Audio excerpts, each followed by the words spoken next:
हाँ फ्रेंड, स्वागत है हमारे ब्लॉग में।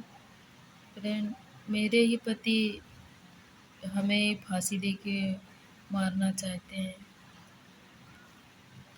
फ्रेंड, वो मतलब जहाँ पे दो लोग रहते हैं, मियाँ बीवी, उनका तो प्यार कुछ अलग ही होता है। तो मतलब कि उसमें गलती मेरी क्या थी, मैं बोली थी कि वो बोले मैं तुमसे बहुत प्यार करता हूँ। मैं बोली कि अगर मैं मर मर गई तो तुम क्या करोगे। मैं और भी 2-4 बातें उल्टा बोली ऐसे-ऐसे करके। तो आपको क्या बोल रहे थे, वो फ़ैन चल रहा है, वो फ़ैन बोल रहे थे वही पंखे में लटक के और फांसी लगा ले और मर जा, जा मर जा।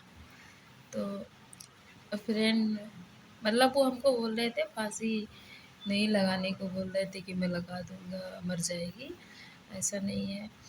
तो फ्रेंड, मैं उनके बोलने से थोड़ी ना मर जाऊँगी, क्योंकि जब हमको खाने को नहीं मिलता था और बाल धोने को शैम्पू नहीं मिलता था और पहनने के लिए अच्छे से कपड़े नहीं मिलते थे।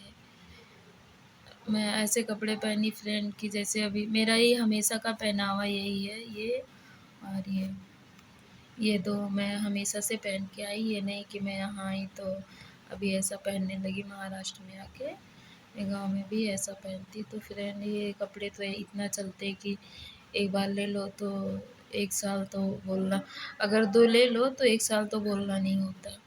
तो इसमें तो चल जाता था जैसे-तैसे करके। लेकिन ऐसे दिन थे कि खाने को नहीं मिलता था। दाल है तो सब्ज़ी नहीं, सब्ज़ी है तो चावल नहीं, चावल है तो रोटी नहीं, आए दिन कुछ ना कुछ प्रॉब्लम ही रहती। तब तो मैं मरी नहीं इतना संघर्ष झेल के। तो अभी तो कमा रही हूँ, खा रही हूँ, जो मन हो रहा बना रही हूँ, तो मैं अब क्यों मर जाऊँगी। बोलने से थोड़ी ना होता है कि जब मर जाए तो मैं मर जाऊँगी। फ्रेंड, मैं मरूँगी नहीं। मैं आत्महत्या तो कभी नहीं करूँगी, क्योंकि जब हमें खाने को नहीं मिलता था तब नहीं मिली, मैं मरी। और जब अच्छे कपड़े नहीं पहनने को मिलता था तब मैं नहीं मरी। और लोगों के इतना ताना सुनी, मतलब घर की वजह से। कहते हैं ना कि घर घर में प्रॉब्लम है तो कोई साथ नहीं देने वाला होता। यहाँ तक कि मैं रिश्तेदारी में जाती थी तो वो सब दिख रहा ना, यही सब मैं करती थी। बर्तन धोना, झाड़ू, पोछा, बर्तन, एकदम नौकर की जैसे रहती थी। और तो भी कई-कई जगह तो लोग मतलब ऐसा सोचते थे कि कहीं रहते-रहते मेरे पति को ना पटा ले। किसी-किसी को ये डर रहता था कि कहीं रहते-रहते मतलब मेरे बेटे को ना पटा ले। मतलब हमें काम के लिए ले भी जाती थी, काम करवाने के लिए। और मेरे ऊपर इतना डाउट भी रहता था। अरे डाउट रहता था तो फिर हमको क्यों ले जाती थी? क्या मैं घर की नौकरानी थी क्या? नौकर समझ के मैं काम करती थी, तभी तो तुम मेरे पीछे ऐसे करती थी ना। लेकिन अभी फ्रेंड, मैं क्या बोलूँ लोगों को, कुछ नहीं, वो सब अपने दिन होते हैं। उनका दिन था करने का, मेरा दिन था मेरा दिन था करने का, उनका दिन था करवाने का, क्योंकि वो हमारे घर वालों से ज़्यादा अच्छे थे। मतलब अच्छे पैसों में थे, ऐसा नहीं कि वो और किसी में अच्छे थे, पैसों में अच्छे थे। और कई जगह तो ऐसा भी हुआ कि नहाने के लिए फ्रेंड शैम्पू नहीं मिलता था।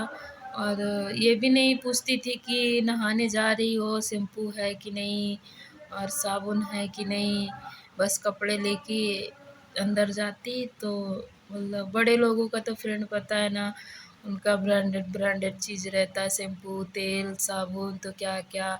तो अंदर बाथरूम में जाने के बाद मैं डरती भी थी कि अभी शैम्पू लगाऊँगी, शैम्पू तो बड़ा अच्छा दिख रहा, महक रहा।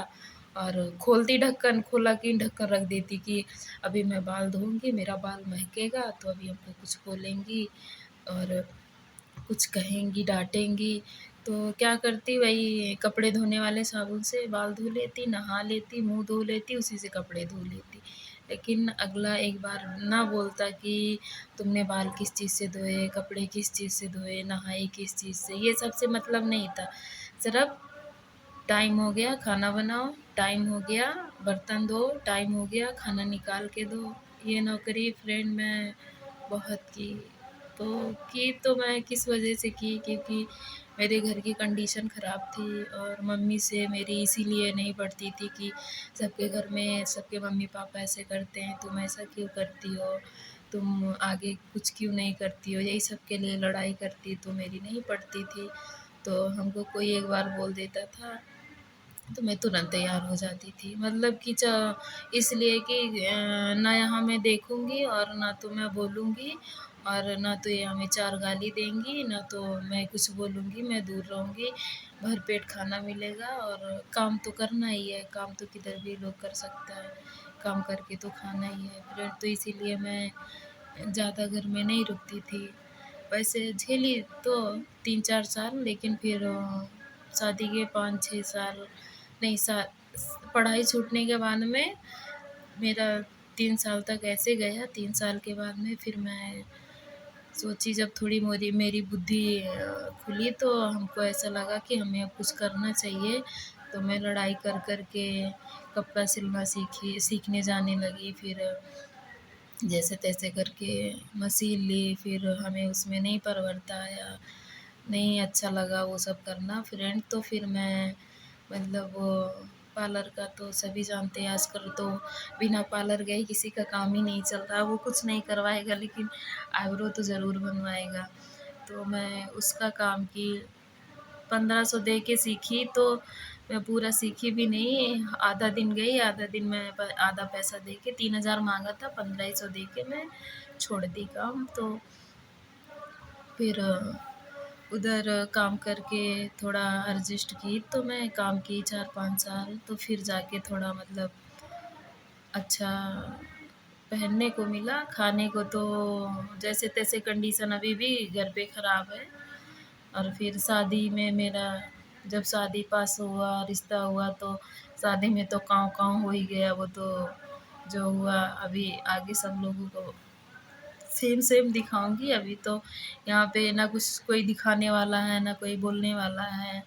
अभी तो सिर्फ़ मैं ही जो बोल सकती हूँ वही बोल सकती हूँ, लेकिन आप लोगों का सपोर्ट रहा तो मैं वहाँ चल के वहाँ दिखाऊँगी। कोई ना कोई तो बोलेगा ही कैमरे के सामने कि हाँ, क्या हुआ था, क्या नहीं हुआ था। फ्रेंड मैं बहुत ताने सुनी, बहुत बहुत ज़्यादा झेली हूँ। शायद मरने के बाद में हमको अब कुछ नहीं झेलना होगा।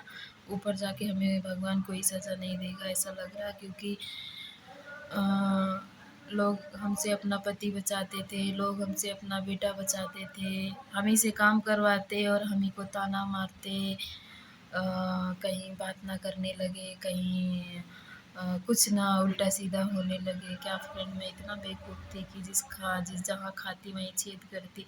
हमें भी तो कुछ ऊँच-नीच दिखता है ना फ्रेंड, लेकिन यहाँ तक कि मतलब जैसे मैं दिल्ली, बम्बई, कलकत्ता कभी कहीं गई नहीं थी, तो जिसके घर पे मैं थी उन्हीं के घर वाले क्या, उनकी बहू बेटी तैयार हुए हमको ले जाने के लिए, कहाँ फ्रेंड, दिल्ली। तो हमको टिकट हुई कि वो मना कर दिए कि उसको मत लेके जाओ। मतलब मैं वहाँ जाती तो उनके बेटे को पटा लेती। मतलब कि क्या उनकी बहू लेके जाती तो हमें लिटा के खिलाती क्या फ्रेंड? बर्तन धोती, 2-3 बच्चे थे उनको सँभालती, कुछ ना कुछ तो काम करती ना, वो हमें बैठा के बिस्तर पे थोड़ी ना खाना देता। लेकिन सबको यही डर लगता था फ्रेंड कि मतलब कहीं पटा ना ले। सबको ज़्यादा मेरी रिश्तेदारी में सबको यही प्रॉब्लम रहती थी। हमारे घर आई हमारे बेटे को ना पटा ले, हमारे घर आई हमारे हस्बैंड को ना पटा ले फ्रेंड। लेकिन ये सब झेल के सबकी दुआ से हमको इतना अच्छा पति मिला कि कुछ कहने की बात नहीं है। अगर मैं बोलूँ हमको आज ये चाहिए तो वो आता है फ्रेंड, कुछ भी हो जाए। शायद उन लोगों की ही दुआ से हमें ये सब हुआ है। फ्रेंड वीडियो बहुत लंबी हो रही है, मैं धीरे-धीरे करके आपको हर ब्लॉग में हर एक-एक बात बताऊँगी, और वक़्त आएगा तो आप लोगों का सपोर्ट रहा तो मैं दिखाऊंगी भी। फ्रेंड, हमारी वीडियो को हमारे चैनल को सब्सक्राइब कर लेना, क्योंकि मैं अपनी कहानी बताऊं तो आप तक तो पता चलनी चाहिए, क्योंकि अभी मैं अपना मुंह खोली हूँ तो मैं सबके पास पहुंचाना चाहती हूँ और अपनी बीती सबको सुनाना चाहती हूँ, क्योंकि सुनने वाला तो कोई है नहीं। जो भी मैं हमें बोलना होता है मैं वीडियो में ही बोल देती हूँ। मेरे चैनल को सब्सक्राइब करना, अगर बात सही लगे तो एक लाइक कर देना, अगर कोई सवाल हो तो कमेंट में ज़रूर पूछना।